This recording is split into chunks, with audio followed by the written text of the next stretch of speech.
What's going on, guys? Captain Cody Davis here. Welcome back to another episode of Tight Splice Charters. Today is actually the day after Christmas, so I hope everybody had a great holiday. I hope everybody got everything they wanted from Santa Claus, and I hope everybody just surrounded themselves with good company, ate a bunch of good food, and just enjoyed themselves. That's what it's all about. It is freezing cold down here right now in sunny South Florida. It is sunny, but it's cold. I don't know what the temperature is right now, but I know it's in the low 40s and it's 11 o'clock. This is some of the coldest weather we've had in quite a while. So what does that mean? That means I don't even want to know what you guys up there in the northern states are going through right now. Some of you are probably iced in, blizzards. I have no idea. I've never experienced that type of weather you guys live through every year, and I couldn't even imagine. But what tends to happen this time of year is those of you that live up there in that neck of the woods in those states get bored, get cabin fever, and get tired of walking outside to go get something out of your truck and risking your life of freezing to death. So you guys, a lot of you will hook the trailer up or truck up to the boat. You guys will load everything down and you guys head down here to the Sunshine State for a little bit of a winter getaway, winter escape, and fish down here I've met some people that come down here for a month. I've met some people that just say the hell with it and come down here all winter. Some people can only come down here for a weekend, but they come down here to take advantage of our awesome bass fishing that we can experience down here in this state 365 days a year, which I am very spoiled and very blessed to do. And I get a lot of questions this time of year, people that are heading down this way to do just that, want to know what they need to bring, what should they be doing, things like that. So I thought it'd just be a good idea just to kind of give you guys a tip video of some things that some of you might not think about that are not only going to help you guys catch more and bigger fish when you're down here, but just make your experience overall more enjoyable, safer, things like that. So that's about it. Everyone on the mini farm here behind us, they all look like they survived the night. This is the one that I was most worried about because we had a little Christmas miracle yesterday while we were gone. This is one of our female goats, Greta, and she had this little baby goat last night. Say hi, little guy, or little girl, whatever you are. So we had to pull her into this little protected deal here, gave her a little heat lamp so they were nice and warm. For those of you that don't know, my wife runs this basically a Facebook and Instagram page for our mini farm here called Sweet Magnolia Mini Farm. People ask us what we do with these animals. Nothing. We feed them, we breed them, and you sell the babies basically like pets. The goats are super cool. They're basically just like having a dog. Super easy to take care of. The miniature donkeys here, this is Jasper, this is our male. He's the size of a big dog, I'd say, and they're the most friendly, loving things you'll ever have. Super cool. And then we've got our miniature cows back there, which don't look so miniature, but they are small for a cow, and then a couple more goats out there. So any of you guys got some land and you just want some cool animals just to put out there in the backyard, come out and feed carrots to, pet and love on, follow my wife's page at Sweet Magnolia Minis. Other than that, we're gonna head into the fishing room and we're gonna shoot this little video to show you guys what you need when you come down here to fish Lake Okeechobee. All right, so we're inside now. I do apologize for the echo we got going on. We still are in transition into moving down here, so not all of my stuff is in here. This room is still fairly empty, as you can see. But here before too long, it will be packed full, and it'll take away that echo effect we got going on. But like I said, I get a lot of questions. People coming down here from the north or just from out of state in general want to know what to bring, what to pack, what to look forward to, what they might run into. And these are just some tips to help keep your trip more enjoyable, keep you safe, and at the end of the day, put more fish in the boat while you're down here to get the most out of your duration down here in South Florida. So first thing we're going to start with is what to wear. Clothes. Don't kid yourself. Even though you're coming to sunny South Florida, it still does get cold here. As you can see, I'm bundled up right now in a kooky Fishmas sweater. It's in the low 40s outside, which is cold. And if you guys have never been to Florida before, you might hear the term wet cold. Florida has a different type of cold than any other state in the country. In my experience, our 50 degrees in Florida feels like your guys' is 40. All right, it's a colder cold. I don't have too much cold weather experience, but the stuff I do, I really think our temperatures or our conditions feel colder than anywhere else. It just has to do with the humidity in the air. So dress warm, especially this time of year. If you're coming between January and March, bring cold weather clothing, bring jackets, bring hooded sweatshirts, bring pants. Bring rain gear. Even if there's no rain in your forecast through the duration you're going to be here, that wind-breaking material, waterproof material, keeps that wind off of you. When you're fishing, talking about fishing Lake Okeechobee, it's a 30-mile circle. There's a lot of open water for that wind to get howling, and when that hits you, it chills you to your bones. So keep that wind off you, bring rain gear. Even if anything, just making a run to your first spot in the morning in the boat definitely keeps you warm. On the flip side of that, it's not uncommon for it to be freezing in the morning, and by noon you're chugging water like dying of heat exhaustion. The sun will get you here. Always wear a hat, always wear sunglasses. Sunscreen is huge. The new buffs, or gaiters as people call them, they're a must. You have to have them out here. If they want anything, they keep the wind burn off your face, like you can see I have right now, and the sun. Performance shirts with hoods, huge. Cover yourself from the sun as best as you can, especially if you're here for like a week's time or a month's time. I've watched people that the sun ruins their trip within 2 hours between the glare on our water, and just how much closer you are to the sun down here. It will take its toll on you. So definitely be careful with that. Always have water in the boat if you're not fishing with a guide. Drink plenty of water because you will get dehydrated out here before you know it. So that's all the boring stuff. As far as the fishing tackle, the fun stuff, all you guys that are smallmouth guys or finesse guys up in the northern states or wherever you might fish, you might be coming from a clear water fishery where you fish a lot of these little things. I think they're called spinning reels, spinning rods. Don't bring them. No need to use this out here on Lake Okeechobee unless you're bluegill fishing or maybe you're throwing a shaky head in the rim canal, but you're coming to Lake Okeechobee. Why on earth would you want to do that? You don't want to. The only thing people use these spinning rods for are for peacock bass. If you come down here and you want to take advantage of our exotic fishery down over on each coast, for peacock bass, clown knifefish, snakeheads, things like that, the only way to do it is with light tackle. These fish are super fun. They pull real hard. You're going to catch a lot of them. You're throwing fast moving baits like a topwater prop bait, a little, I got all kinds of crap here. A little jerk bait like this, something fast moving. You're throwing a light tackle, 10 pound braid at the most, 8-pound leader. And these fish make a lot of long runs. They're super fun. So the best way to get the most out of them is to fish light tackle. So if you're planning on doing that a couple days, bring your little spinning poles. But other than that, if you're going to concentrate on Lake Okeechobee, leave it in the box. You do not need it. As far as like terminal tackle, line. I know a lot of other fisheries, 30-pound braid is for the big stick. Not here. 50-pound braid is the least you need to go or want to go. I fish 65 almost exclusively on everything when I'm fishing braid. I'll fish 50 sometimes, like if I'm pitching a Senko, which is very rare. I'll usually, even if I'm going to do that, I'm going to use fluorocarbon. But I'll use 50 on my topwater rods, like for a big Zara spook or something like that. Other than that, 65 on everything. You're going to hook some big fish when you're down here.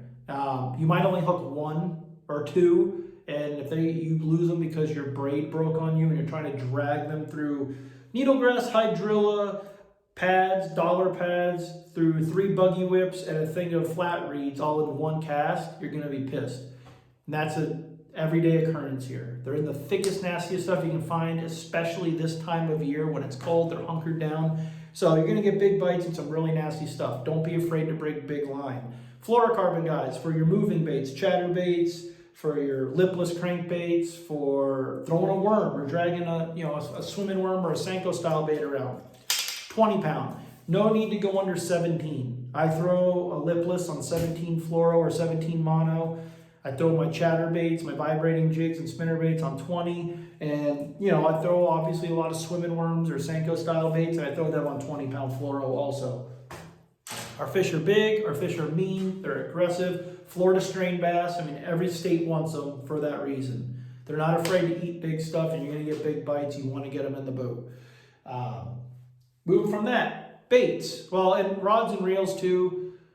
Bring some heavy action rods. Your flipping sticks that are for flipping for throughout the rest of this country, that's pretty much what you want to throw everything on. Heavy action rods for the most part, aside from anything with treble hooks. Obviously you want to use a composite rod like you would at home for crankbaits or chatterbaits, spinnerbaits, all that stuff. I don't got to tell you guys about that. You know that. Baits.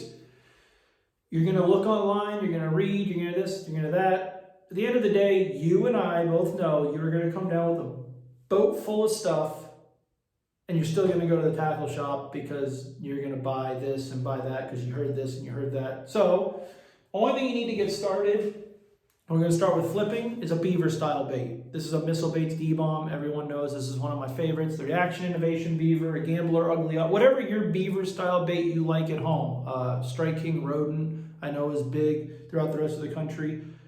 Bring it. You don't need 100 colors. Black and blue will get it done down here, 365. Black and blue, I like just straight black. That's me. But black and blue, just go buy a bunch of packs of whatever beaver style you bait you want in black and blue, put it in a giant 5-gallon bag. That's all you need. Next thing, to cover water, swim baits. This is a Reaction Innovations Skinny Dipper, Gambler Big Easy. This is the staple down here. But I don't know. Everyone makes one. Guggen Baits makes the Saucy Swimmer, I think it's called. I don't remember what Strike Kings is. Every company who's anybody makes a hard or a solid body swim bait like this. Throw that on a 5 to a 7/0 hook, 50 or 65 pound braid. That's all you need. In this case, this time of year especially, just a natural color is going to get it done. Like this is what we call Sungill. This is a really good one down here. You can bring like a white one for like a shad imitation, but typically this time of year, like a bluegill color. All you need. Whatever type of swim bait you like to use, Kitech, whatever it is, 5-gallon bag full of them in one color. Don't get crazy with colors. Bring it, throw it. And then the next thing would be like a swimming worm or a Senko. Senko style bait is great because these fish are going to be spawning. Everyone knows a Senko works great. I've been on a little kick throwing these like Zoom speed worms or Gambler burner worms lately. Just because you could fish them like a Senko, just throw them and drag them on the bottom real slow. But then when you're reeling it through the pads on the way back to the boat, that kick and tail will get you some bites as well. June bug. It's a dark color in my opinion. Black, June bug, whatever. If you like watermelon, bring it. Our water is a little darker down here, so I think sometimes those darker colors work better. And then for the most part, those 3 baits are going to get it done for you, especially for the majority of the time. Now, if you do dial in some fish, you find some fish and you want to expand on them, then maybe you go to the tackle shop and you try looking at some other stuff that might be available, which we know there's tons of, but those 3 types of baits, those 3 things are going to get it done. The beaver, you could flip this on a 1/2 or a 3/4 ounce to spar stuff, and you could put a 2 ounce on top of this and punch this in any mats. Only bait you need. I know they say that, when it gets cold, the little craw baits down here for these Florida fish are the best. They might be the best. They might get you an extra bite or 2, but even when it's freezing cold and you're flipping those mats and those fish are super lethargic, they'll always eat a beaver style bait. And same thing with the swim bait. Swim bait and flipping, 50 or 65 pound braid. If you want to throw that swimming worm and that Senko on the 17 or 20 pound fluoro, that's fine as well. Let's see. On top of that, don't get overwhelmed. Lake Okeechobee if you're not from here, it all looks the same. To us regulars, we know the little nuances and the little differences, but to someone from out of state, you're going to be like, everywhere you can cast here, it looks like you're going to catch a 10-pounder, and that's true.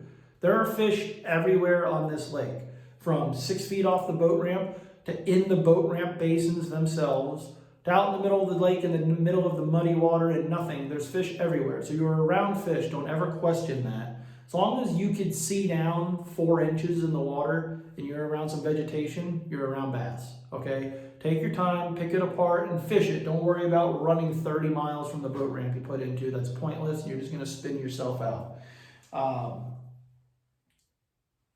Top of that, don't come out on this lake and think it's just a wide open bowl and you can run wherever you want, whenever you want. There are water hazards out here that are not marked. On top of that, there's moving hazards such as giant manatees. There are giant snakes out here. There are giant alligators that you can hit doing 70 miles an hour and put yourself in a world of hurt.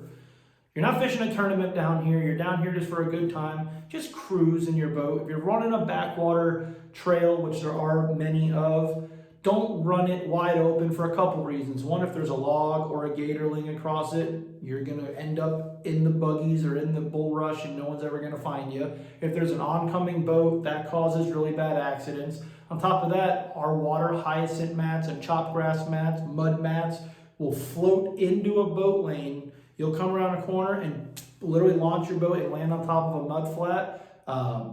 25 feet from the water's edge on either side, and now your boat is stuck out of water and you have no way to get back. Happens every winter, all the time. Definitely be careful with that. This lake is super rough. Keep an eye on your maps, or your weather apps. Some mornings it's slick as glass, and within 2 hours there's 6-foot waves out on the main lake. Definitely be careful. Watch that. Don't take any chances. Sad as it is to say, we do have a couple of deaths every year out there. God's honest truth. Keeping it real with you guys. So definitely be safe out there with that. As far as running around, don't be afraid to fish in a crowd. The biggest thing I see people do when they come down here is they look at Google Earth and they zoom out and they look for a pocket of water that is this big, all the way back in these bulrushes and in these flat reeds and all the way back in the swamp, and they spend 6 hours idling, overheating their motor to get back there because that's the secret spot. 9 times out of 10, you ain't gonna find nothing back there. Florida, you ask any Elite Series or FLW Pro, if you're in Florida, you're typically fishing around a crowd. 90% of the time. Don't be afraid to do it. There's really no secret spots on Lake Okeechobee anymore. Any type in with the research on FLW, when FLW was here or when the Elites were here, those guys are fishing the best spots on the lake. You can research it and find out where these great areas are, and they all have fish in them 365 every day of the year. Don't go kill yourself trying to find the next greatest spot, because typically you just spin yourself out, you're not going to find it. Don't be afraid to pull into an area with boats. These lakes are big, our lake is big, and the areas are big. So if there's 5 or 6 boats in an area, give them room, don't lay down on top of them, but don't think that they're fishing it out, because they're not. You can't catch them all. Another thing is, depending on where you put in, if you stay on the south end, the north end, what have you, there's a tackle shop there, most likely, especially if you're on the north end. If you're up around Okeechobee, I mean, there's 5 tackle shops there. My advice would be go see Mike Krause at Okeechobee Fishing Headquarters. He is the best. He has the best customer service. He has everything you need, and I call him the president of the lake, because he can tell you what's happening on the lake, why it's happening, where it's happening, what's going to be happening, as far as fixing your boat, fixing I mean, he can do it all. He's a one-stop shop, and he'll keep it real with you. He's not going to BS you. He's going to tell you like it is. But go in there and tell him, hey, I'm new to the lake, whatever. He is going to keep you safe on the water. Grab his business card there. Just for the off chance you run out there in the lake and you break down.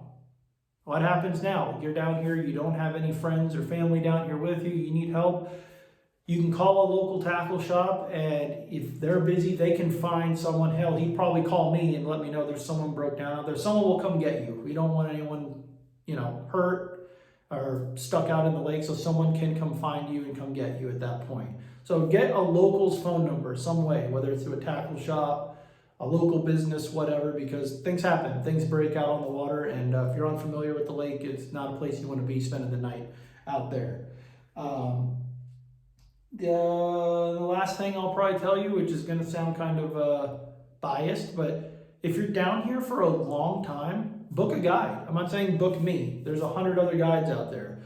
But if you're coming down with your own boat for a 2 weeks time, book a guide for the first day. Leave your boat at wherever you're staying and come fish with me or come fish with one of the other guys.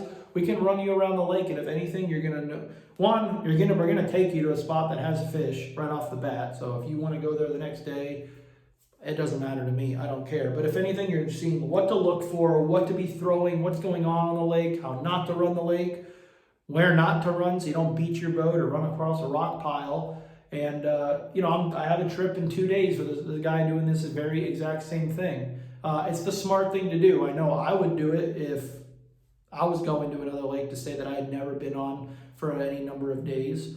When my wife travels to other states for fishing tournaments, She's very lucky that some of her cousins and family members are professionals and have fished the tour. They can draw on a map where to run, where not to run, things like that, so none of us get hurt, nothing gets damaged. Don't overlook the guide thing. Don't let your pride get you that you don't need a guide. You might not, but it's worth it just if you're just going to speed up the process as to where to find fish, what to look for, what water Floridians call clean water, because Lake Okeechobee clean water is different than a lot of other, fisheries out there. And it's just going to give you confidence as to what's going on. But besides that, that's about it. I kind of made a little half-assed little list here, and I think I got everything that I thought. If you guys have any other questions, if you're planning on coming down to do a trip like this for a week or so, feel free to leave in the comments any questions you guys have. I'm more than happy to help you guys out and keep you guys safe on the water. And until then, fishing has been great. It's freezing outside right now, but I've got trips the next 5 days, but I think these guys are still going to light them up. The big ones are moving in to spawn. There's big fish being caught all the way around the lake, everywhere, that is being fished. There is being fish produced out of it, so there's not a wrong area to fish. Just take your time. Don't be overwhelmed. Get out there and throw one of these swim baits around, and you're going to get bit. That's kind of been the ticket for me as of lately. I appreciate you guys watching. I know this one went a little bit long, but just want to give you guys all the information I can. And look forward to seeing you guys on the water. See you guys on the next one.